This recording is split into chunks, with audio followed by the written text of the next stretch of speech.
usual, 5 o'clock in the evening, yeah. Evening ba? Afternoon, yeah. Yeah, magluluto na naman tayo sa ating uulamin. Ngayon, iba ang lutuin natin, nilagang baka. Kaya nga, subaybayan niyo ako dahil magagayat ako ng aking paghalo ng aking nilagang baka. Kaya nga, nakasweldo kasi. Kaya nga, gusto tayong higop ng medyo masarap-sarap na sabaw. Yan, baka naman din. Kahit medyo may mataas ang uric acid ng baka, kaya okay lang, paminsan-minsan lang naman. Okay, subaybayan ako sa aking pagluluto ng sinigang na baka pala, hindi nilaga. Kaya nga, sorry. Yan.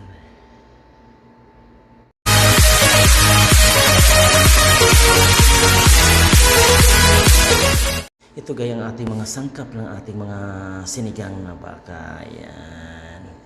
Sinigang na baka. Yan, may gabi, may onion, may sili, yan. Mayroong labanos, may pechay, may konting sitaw. Yan ang ating panghalo ng ating sinigang na baka. Yung ayun na ito, kalambot na ating baka.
Kasi pag nagsigang ako, hindi ayaw ko lagyan sana ng labanos kasi ibang amoy. Pero yung nag-request yung kasamahan ko na lagyan daw ng labanos. Sarap eh.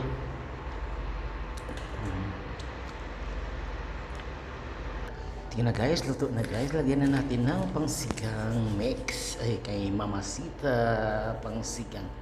Huwag natin masyadong asiman. Dahan-dahan lang yan.